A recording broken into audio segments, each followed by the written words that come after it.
Okay, we will start. Yeah, I told Kala, it's hard for me to just say your name as a mark of respect, but I'll work on that. I like to work. Yeah. But I took the liberty to invite her as my one sister invited to another sister's home. Yeah. And this is my home anyway. So.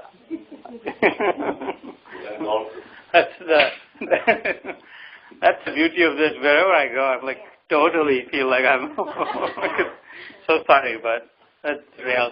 But you don't have to like. It's just okay to. We are going with nothing. Means long term, right? Set up. Okay. Okay. Yes. So as I was explaining, there are no rules, and I don't need a password. It's Shiv. Okay. Yeah, first it was Ram. So I hope Kana does not hear this because it's been recorded, your password.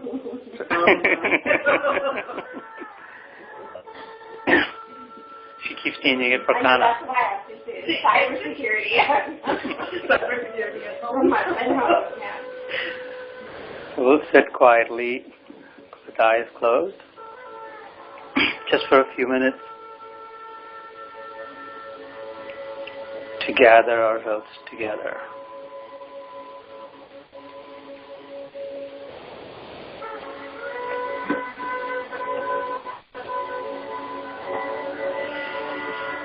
No expectation, no obligation, no rules, just love.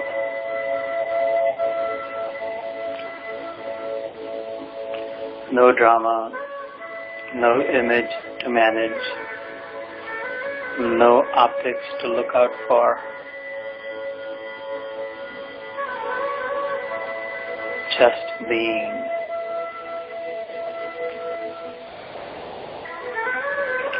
Just the way I am.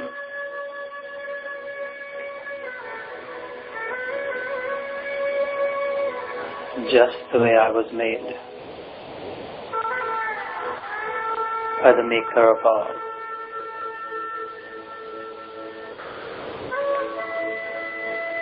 The intentional, the unique design, the unique program, my own unique trajectory, my own specific journey that I'm on.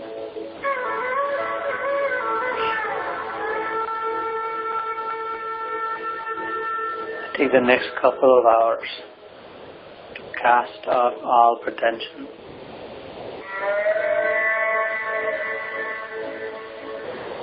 Leave aside all masks.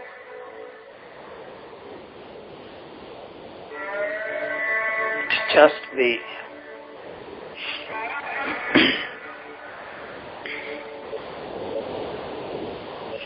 The way my Lord made me in love.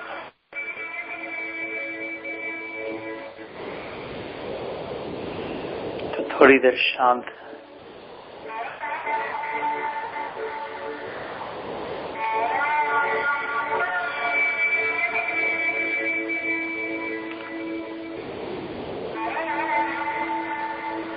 Mounam आत्मविनिग्रह भगवान Vasudev Shri Krishna says in the Gita that this too is a tap, this is a penance, this is austerity. Saumyatvam, being mild, not agitated. Sitting in maun, quietude.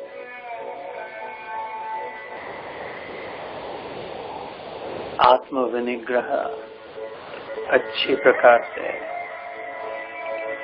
अपने आप पर नियंत्रण well restrained is a top-notch tapasya.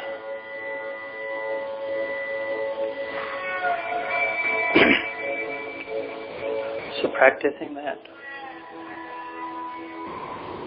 in the company of like-minded, in the association of well-wishers.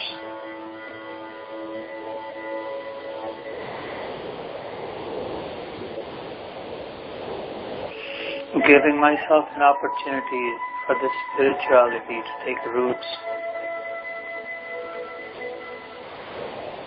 guarding it for some time, bringing some sunshine onto it, nurturing it with the water of love.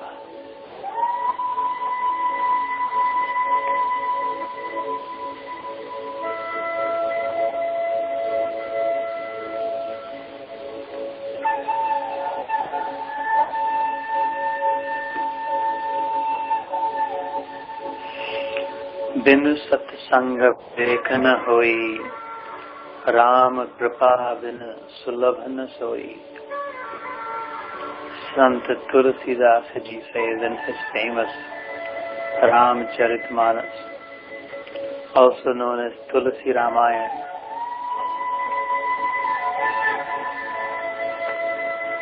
Binu Satsanga Vivek na hoi.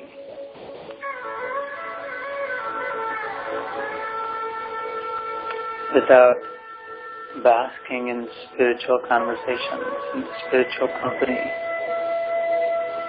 the discernment, vivek, the ability to discriminate the right from the wrong, the good from the bad, the temporary from the permanent.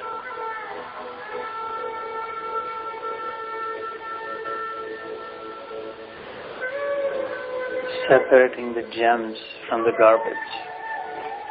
That discernment does not arise without satsang, vivek. Binu satsanga vivek na hoi, lekin Ram kripa bin sulabh na soi. Such satsang, satya ka sang, the company of truth, the association of that which is eternal, unchanging, ever-present, omniscient, omnipotent, the source of all.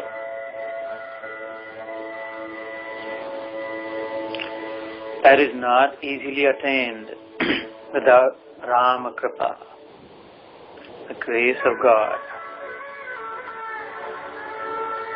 the mercy of the Almighty, without being let in, without being invited. It is not accessible. Once in, those who care for it, uski कीमत जाने कद्र करे, संपूर्ण लाभ, कैवल्य प्राप्ति, मोक्ष. बिनु सत्संग विवेक न होई, राम कृपा बिनु सुलभ न सोई. So I sit quietly, comfortably, normally, in gratitude, in humility, thankful for this day, for this company, for this time, for this conversation, for this peace, that I was invited.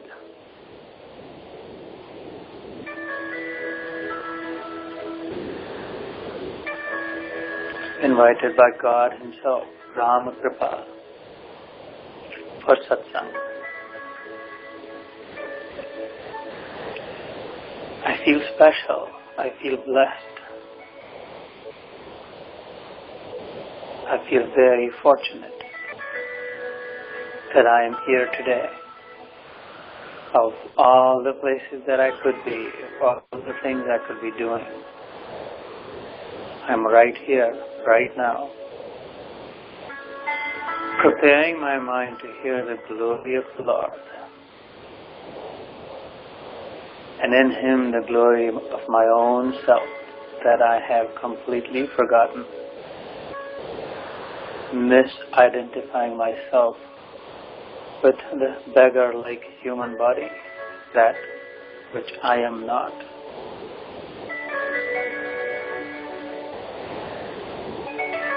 I come here to reclaim my glory, regain my kingdom, remember my freedom, understand my strong eternal position,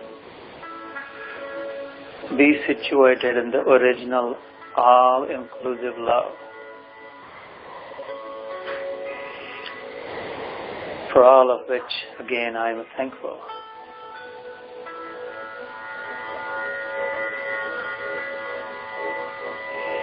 So प्रयत्न पूर्वक शांत बैठे, आंखें बंद रखे, बहुत खींचातानी नहीं, बहुत ढीला ढाला नहीं, बहुत ये नहीं, बहुत वो नहीं, कुछ नहीं, normal, moderated, balanced, comfortable but not luxuriant.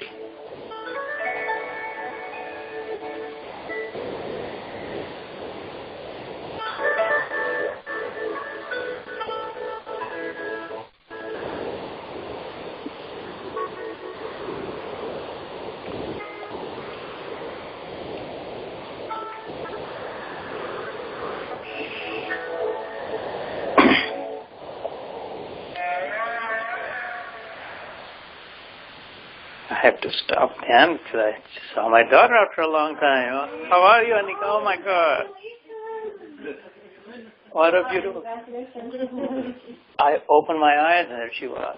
You can sit there, but we can meet up later. Okay, all right. So good to see you. Oh my God! So proud of you. Very happy to see you. Well done. How are you, Darsh? I went to the wrong street. I was writing myself on dinner. More importantly, you've come to the right place.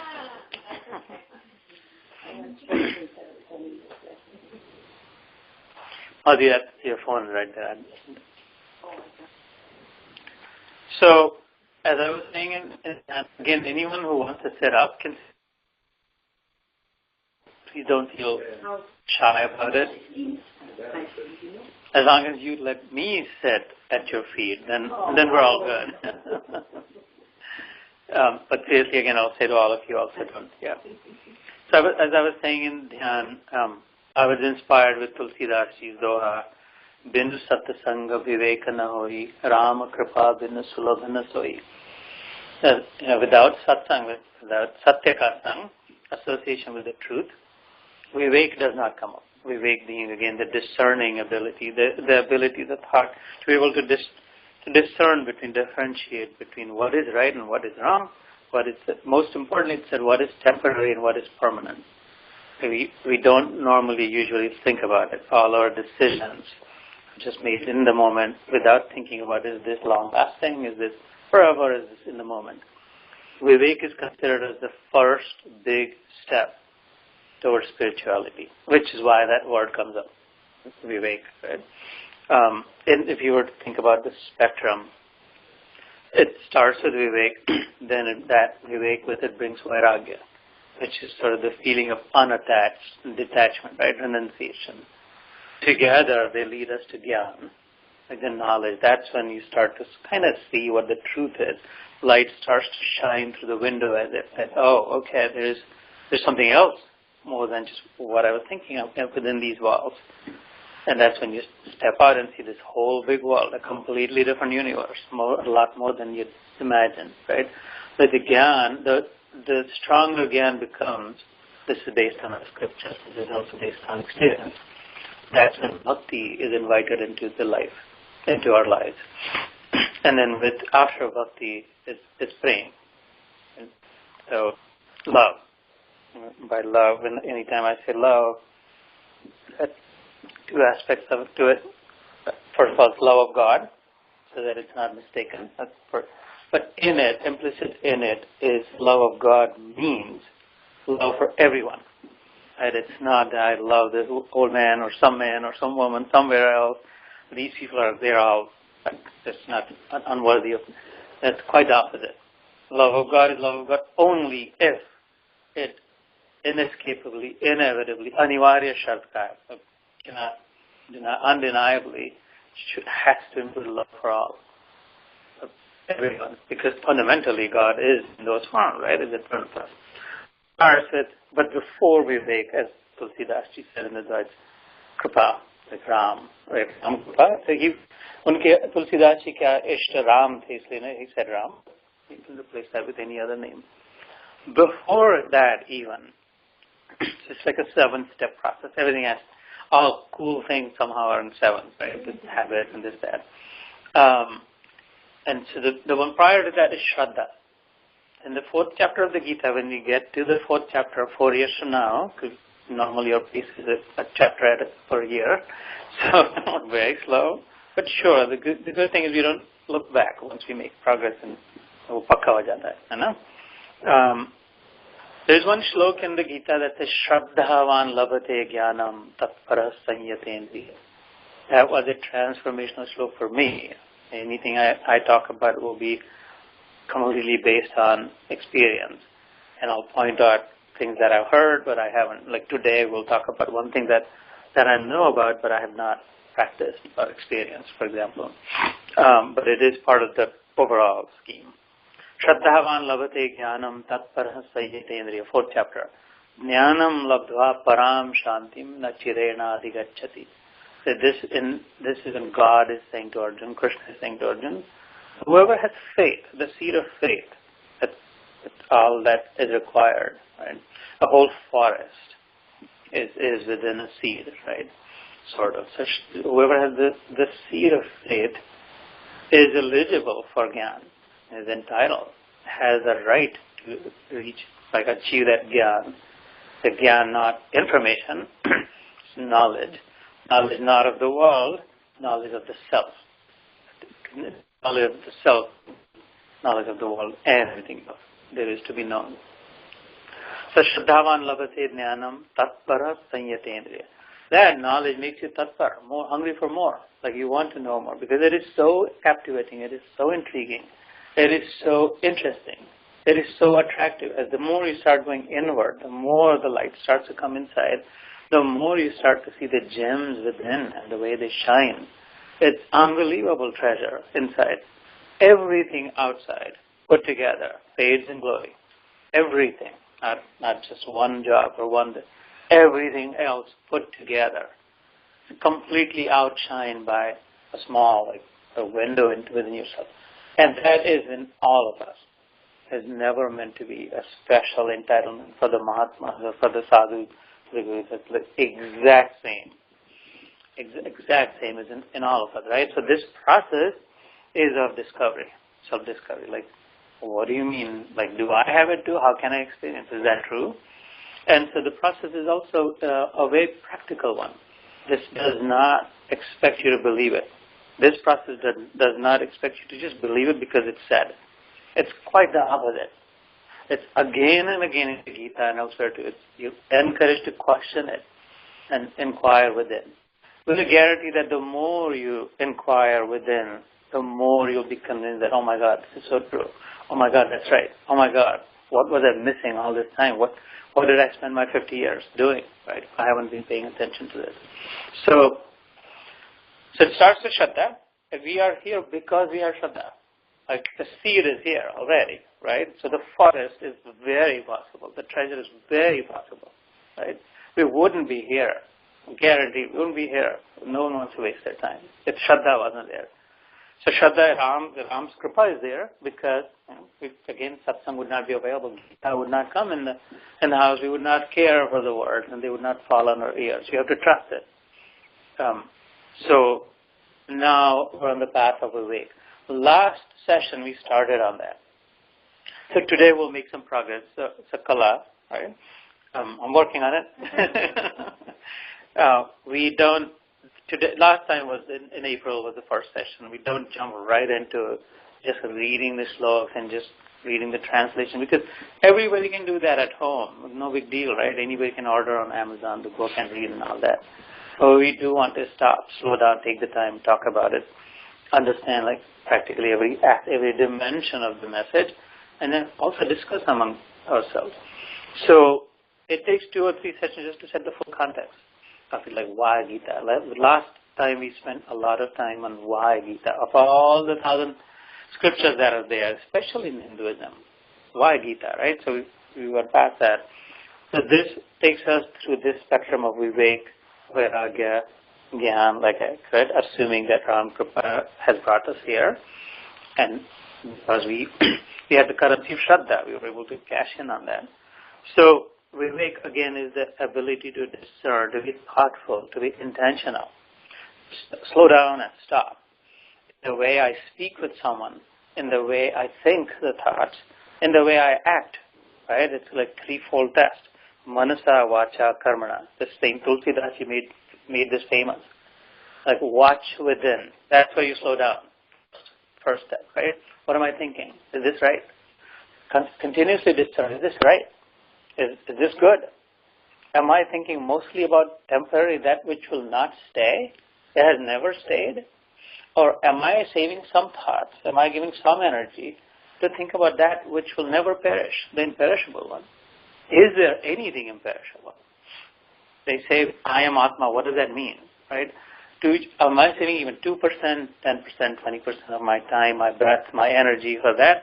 Or all my thoughts are constantly going, rolling from one temporary to another temporary, meaning changing, that which is always changing, which is called samsara, right? Samsarati, it is samsara. In Sanskrit, it's sarakna, like constantly moving, shaking.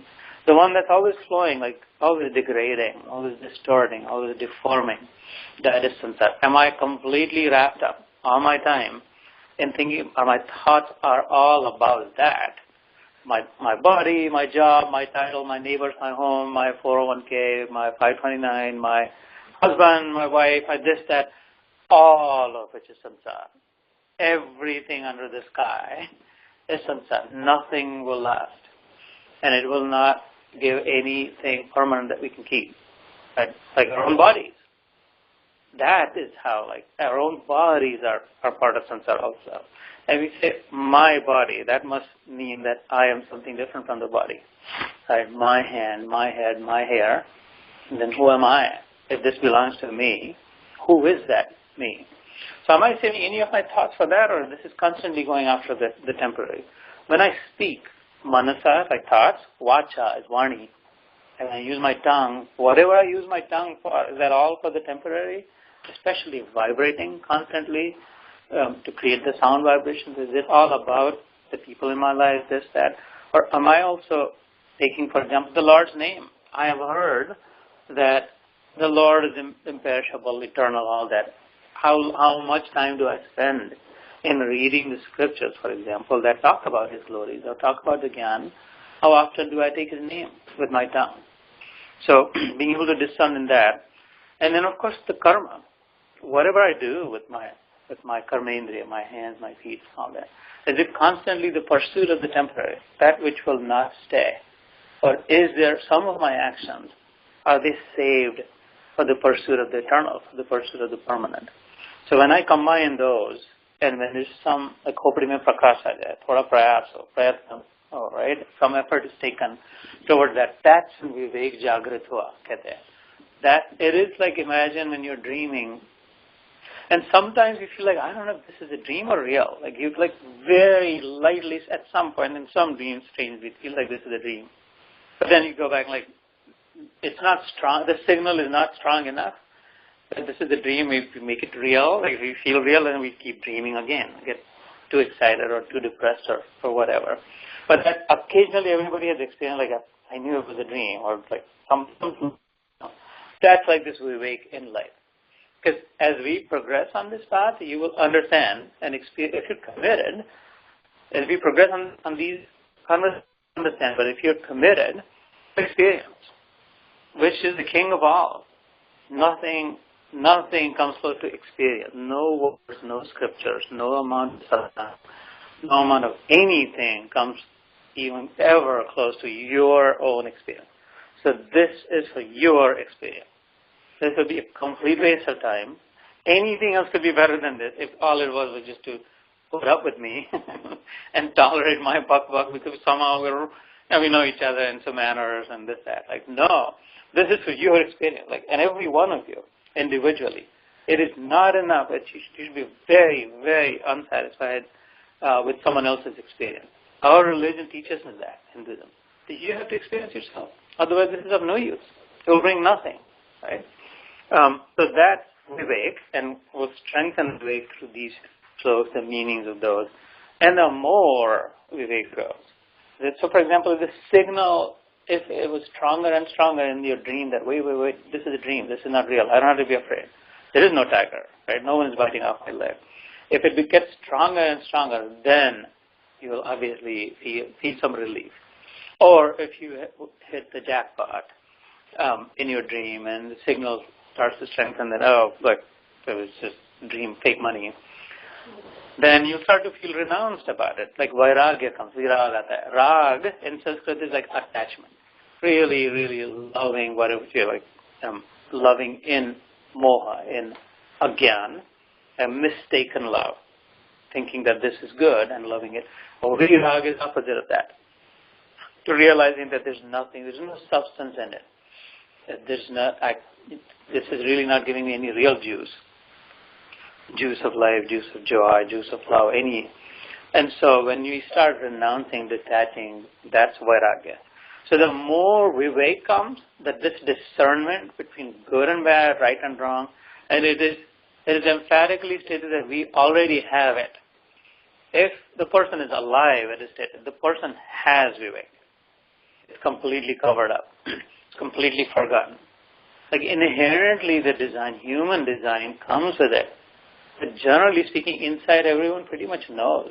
If you want to go deeper and deeper and really think about it, for the most part, most people, in most circumstances, know what is right and wrong, good and bad. And then if you think deeper, what is temporary and what is permanent, meaning what is really worth pursuing and what is not. Right?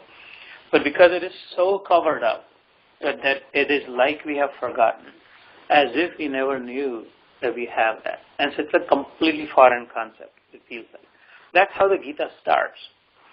The beginning of the Gita in the first chapter, Arjun, who was the mightiest of the warrior at the time, the warrior prince, he had defeated this army that's in front of him previously a couple of times. One time, all of them together, the same Bhishma, Karna, Duryodhana, all of them, they had fought with him, and he was alone in Virat's. Then he took BhagwadGita Sabko. He defeated them. That's not to say that he was weak or afraid, that matter. He could still do that. He could repeat that performance easily here too. But this is different. This time he had to kill them. And that last time he could just like shoo them away was enough. But here it was just the finality of it. Either they're going to kill you or you're going to kill them. That's it. Right? There's no if, there's nothing in between. And that he could not. Right? Like he didn't know how to bring himself to killing that. And so it's completely forgotten because his own. That these are my own people, which means everyone else, I don't mind killing others. Because these people I have because it's my own. This is my guru, this is my grandfather, this is my uncle, all this, that. And so that Vivek was completely forgotten. And so he started to cry, he was trembling, he was weak, and he refused to fight. No yodhaseti govindam, no yodhaseti govindam. This comes in the Gita that I shall not fight, I cannot fight. He keeps it away, sits down, trembles, on his knees, shaking, tears flowing. This all description is in the chapter. The same Arjun at the end, fast forward 18 chapters later, in the end, when we reach there, it says, Nashto moha smritir labdva. Like, oh my God, I have now remembered. Smriti is remembering, right? Smriti aage, simran ho gaya. Right, simran. Yeah. Okay, all right. So, Smriti is that the remembrance. I love that name. Their second daughter's name is Simran. Yeah, very beautiful child and a beautiful name. Very appropriate. Yeah. So, Nishto Moha Smriti Labdva, Arjun says, I now remember. These are his last words, Arjun's in the Gita, at the 18th chapter. I had forgotten all of that. You're right. Because he then experiences through the journey of the Gita, Arjun experiences the truth that God talks about in the Gita. Tvat prasadan maya chitam. Because of your grace, because of your prasad, because you were merciful. Prasad is mercy, right? You take prasad.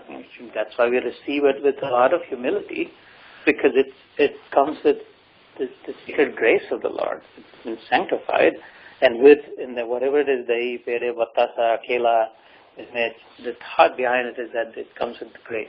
Therefore, we receive it humility and don't insult it or disrespect it. So because of your grace, he says to Krishna, I now remember, tat prasadat maya achyuta sthito asmi gata sandeha. Like, now I'm established in truth. Now I remember all of it. I have no confusion now. I'm no longer deluded. I'm not shaken up anymore. I'm completely all set. Gata sandeha, all my doubts are gone. Like, no more confused, right? Sandeha gaya sab. Karishye vachanam tava. I shall do as you say. He was saying fight. So he's ready to fight, and then fight he does, and when they do in the end, right?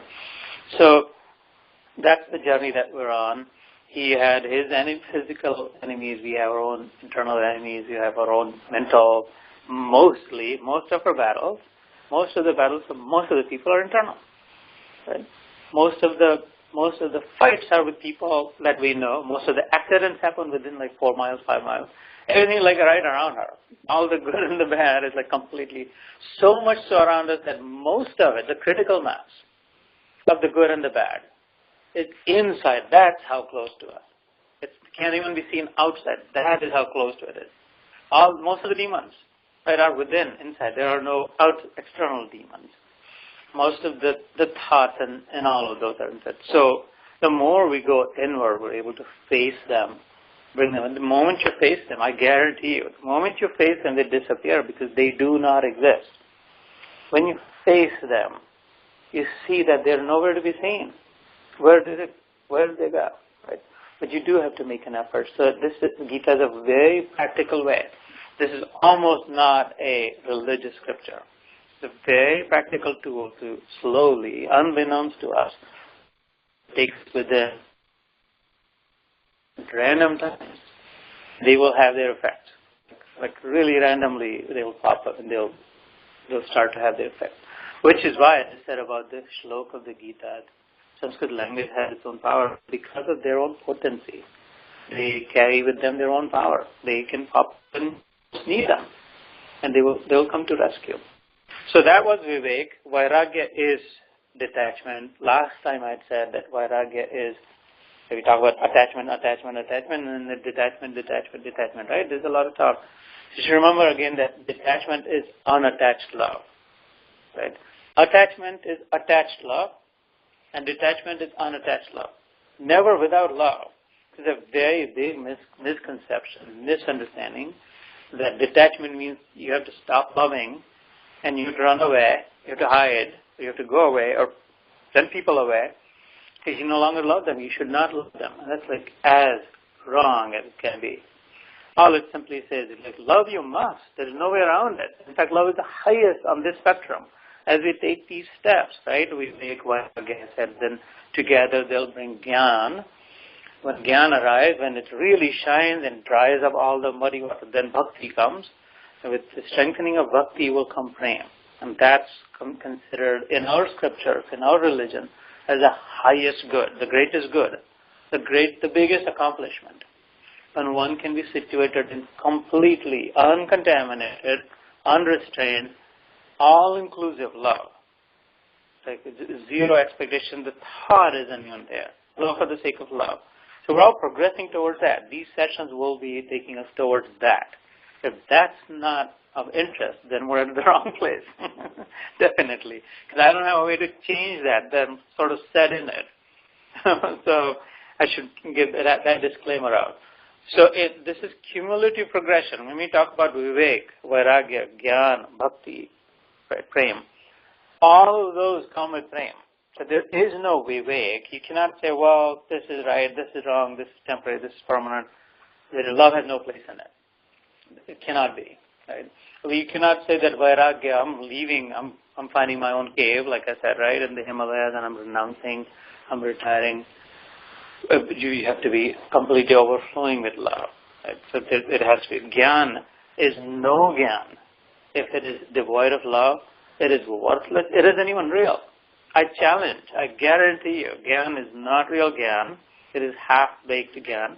If it does not come with love, first and foremost and deepest and the best.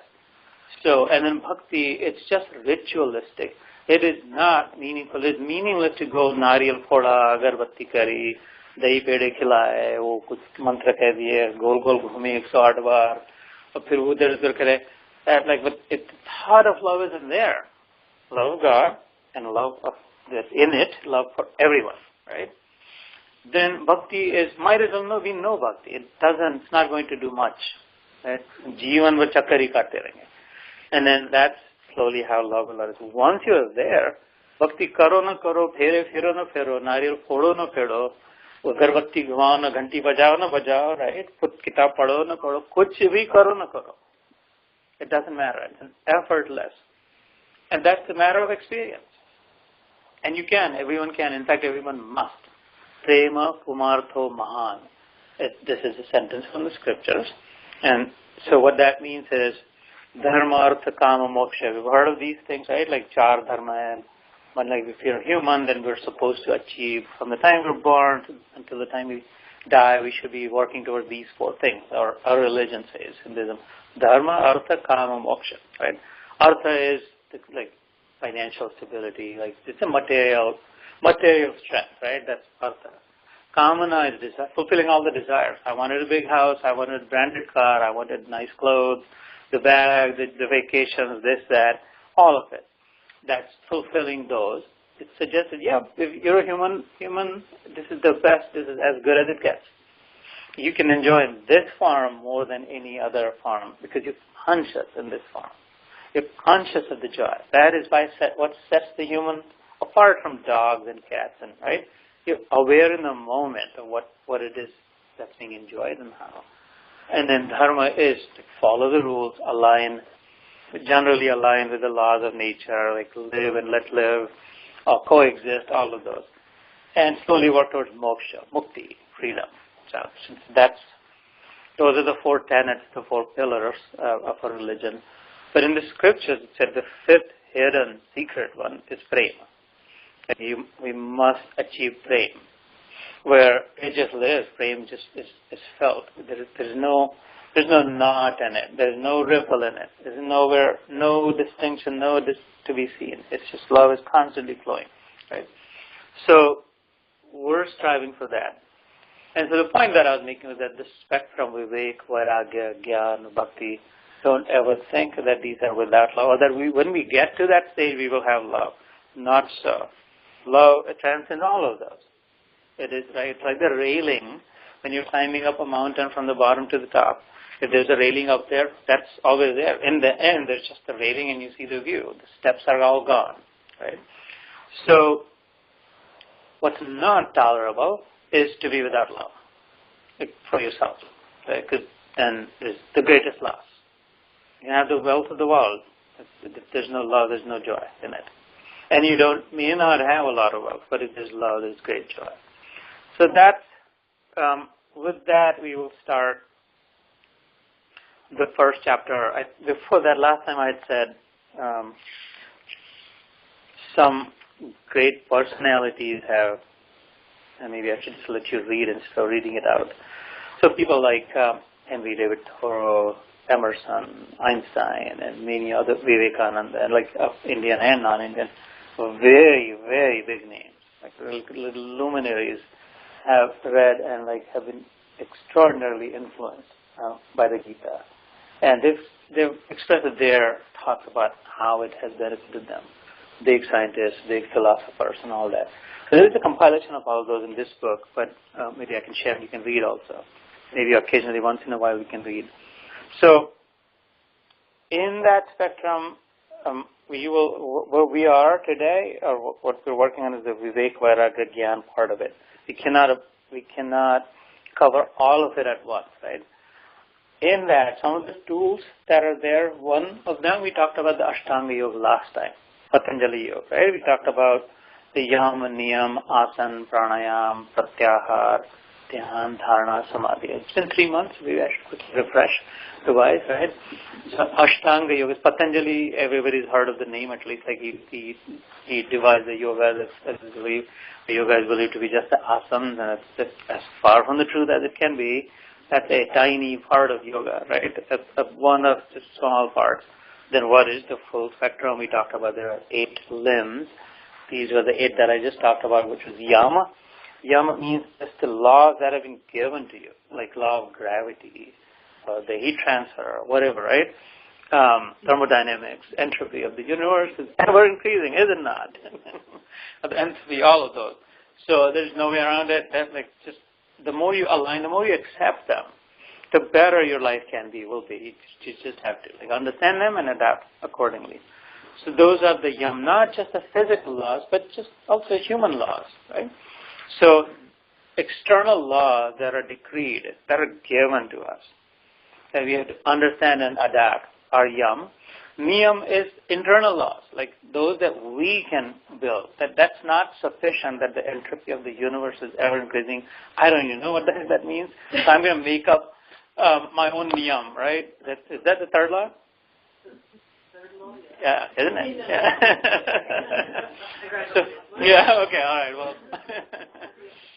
So, law of gravitation, like it falls down. Okay, so what, right? Newton, it falls down. What does that mean? It's not helping me control my anger or whatever, right? So I am going to create my own rules. So then maybe Ekadashi ka vrat kare, or Shanivar rakhe, or Guruvar ko arti kare, whatever, or that I will do this, that, maun rakhenge, if pilgrimage ko jayenge, whatever vrat niyam we take, that's niyam, right? Beyond the yam, beyond the rules that are already given to everyone equally, right? The ones that are specific to me that I will take on are niyam. And so each of them have like just yam has a number of rules. Niyam has different, like anushthan karenge, mala karenge, japa karenge, simran karenge. Like you can take up any of those niyams that are appropriate for your own psyche, for your own mindset, right? So those are niyam. That's the second step of Ashtanga Yoga. Third was asana. Which is like, once I start to regulate, then how am I going to also control my body? Like get my body regulated. And that's where the postures come in, and the physical strength development, all that. Because sound mind and a sound body. And therefore start with the body. The fourth step is pranayama, to the control of the breath. Because increasingly we start to get to the subtler forms. Again, going in more inward and inward, right? So pranayama, there's 100 different kinds, right? Like open up some channels and you'll see. So, but they all are meant to do 2 things. One is to regulate. Don't overuse it. Don't be thoughtless about something that is finite.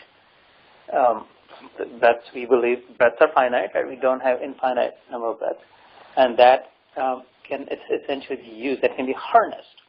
Something that can be harnessed for something of benefit, something intentional. Don't let it completely go to waste thoughtlessly. And that's the exercise of pranayama, because breath is a vital force. Breath is a life force. Breath is how we are alive. And therefore, what am I using it for? Am I even aware of my breath? Do I realize that I have a finite number of breaths, and with each breath that's exhaled, I have one less left now. And therefore, the ones that are left, what am I going to use those for? Like renewable energy, it's not, right? This one is not. This is not renewable. And so in that sense, how am I going to be controlled about it? So pranayama will teach us the technique for that. And then, vacation over?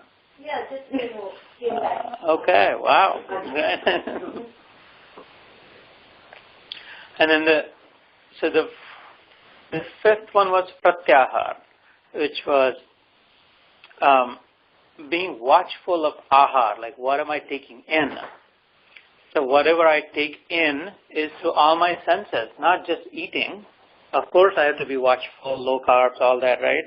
What I take in, but also what I take into my eyes, what I take into my ears, what I take into obviously mouth, or what I take into any instrument, sensors that I have, to the sense of touch, to the sense of shabda, sparsha, rupa, rasa, gandha. There's 5 different kinds. What am I constantly taking in? Is that helpful? Pratyahar would have you almost do the opposite, because you know it's not right. You don't want to be watching these show after show after show. We tell our kids, we shouldn't do that ourselves, or whatever it is, eating. Then am I being thoughtful in whatever I take in? whatever kinds of shows or sights that I'm seeing, or people that I'm looking at, or whatever I'm listening to, the word, is that helping? Can I reverse that process? That's the fifth stage, pratyahar. Then dhyan is that with that preparatory work starting to go inward. Paying attention. Dhyan literally means pay attention. Right? Be watchful, pay attention. Dharana would take it, dhyan would become so natural, so effortless that dharana would have it, you're always in dhyan, as if you're wearing it. Dharana is, last time we talked about, as if you're wearing dhyan. And then some constant state. So this is one tool, right? Ashtanga Yoga. It's not for everyone. It's not a major tool for me, but it is very useful for Patanjali's Ashtanga Yoga. There are other thoughts, other tools, other things to understand in that spectrum also, in the Vivek Vairagya. One of them is chakras, right, that we heard about. So this is one place that I have not practiced a lot. I know about them, but I have not practiced or experienced. So I told you, like, anytime I talk about it, I'll essentially share with you those that I have experienced and those I have not. This I have not. But just to quickly cover that topic so you can get past it, there are 7 chakras, right? Starting with the Mooladhara at the bottom, and then the 2 names, either Sahasrasar or Brahmarandhra at the top. And the journey is, and the chakras are supposed to be located along the spine, not in the spine, along that. The Mooladhara in Sanskrit means mool is the root. Adhar is support. That root which supports everything else.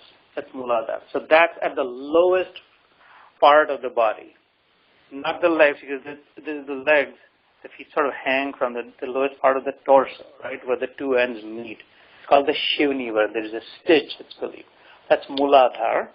And then it progresses then a little bit above that, then behind the navel, and then at the heart, and then at the kanta, like this Adam's apple, and then the Shivnetra, and then Talu is soft spot.